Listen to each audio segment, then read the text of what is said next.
Meme से मोहब्बत ड्रामे की अगली किस्त में आप देखेंगे कि रोशी को जब पता चलता है मोहित के जरिए कि तलहा अहमद सबीका से शादी कर रहे हैं तो ये सब वो बर्दाश्त नहीं कर पाती। रो रो कर इसका बुरा हाल है कि तलहा अहमद ने इसकी मोहब्बत की कदर नहीं की। इसे खुद से दूर करने के लिए वो जल्द अज जल्द सबीका से शादी कर रहे हैं।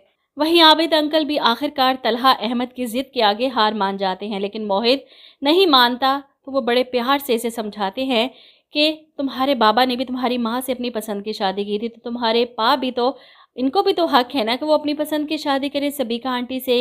ये सुनकर मोहित नफ़ी में सर हिलाता है। पा रोश शादी। अब आबिद अंकल क्या कहें कि वो खुद भी यही चाहते हैं, लेकिन अपने बेटे के आगे इनका जोर तो नहीं चल सकता। और वहीं सबीका, जिसने तलहा अहमद से वादा किया है कि वो मोहित की माँ बनकर इसे संभालेगी। तुम मोहित के अगर बाप हो तो मैं माँ बनकर दिखाऊंगी। वो मोहित के करीब आने के लिए अब से कोशिशें शुरू कर देगी। इसके लिए ढेर सारे शॉपिंग, खिलौने, गिफ्ट्स लेकर घर आती। और वहीं मोहित जो अपने दादा को रोश के लिए मना रहा था, सबीका गंदी रोश अच्छी। ऐसे में सबीका को देखकर दोनों दादा पोते खामोश हो जाते हैं। सबीका ढेर सारे तोहफे, खिलौने मोहित के लिए लेकर आई थी और इसे तलहा अहमद के सामने बैठकर ही मोहित को दिखा रही है, इसे बहला रही है।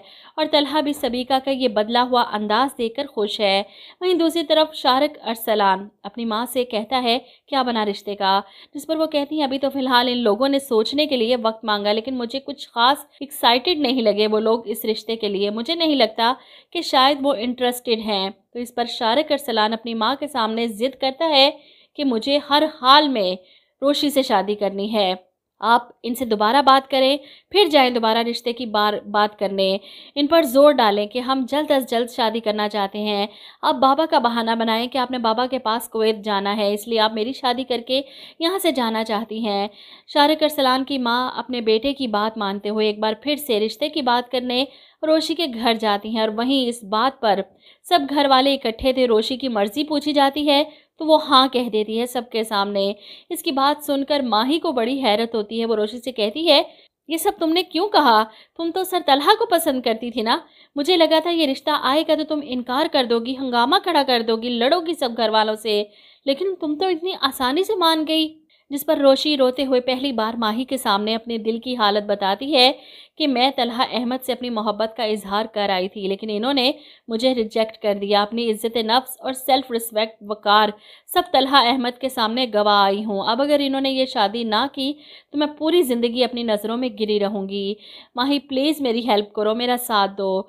और अपनी भोली भाली मासूम सी बहन को इस हाल में देखने के बाद माही का तो दिल कट जाता है। इधर आबिद साहब एक बार फिर से कोशिश करते हैं कि वो आयत सुलेमान से जाकर बात करें, इसे ये बता सकें कि तलहा अहमद सबीका से शादी कर रहा है, तुम इसे रोक सकती हो। जिस पर रोशी भी खुश होकर बताती है कि अच्छी बात है अंकल, क्योंकि मैं भी बहुत जल्द शादी कर रही हूँ, मेरी भी शादी होने वाली है।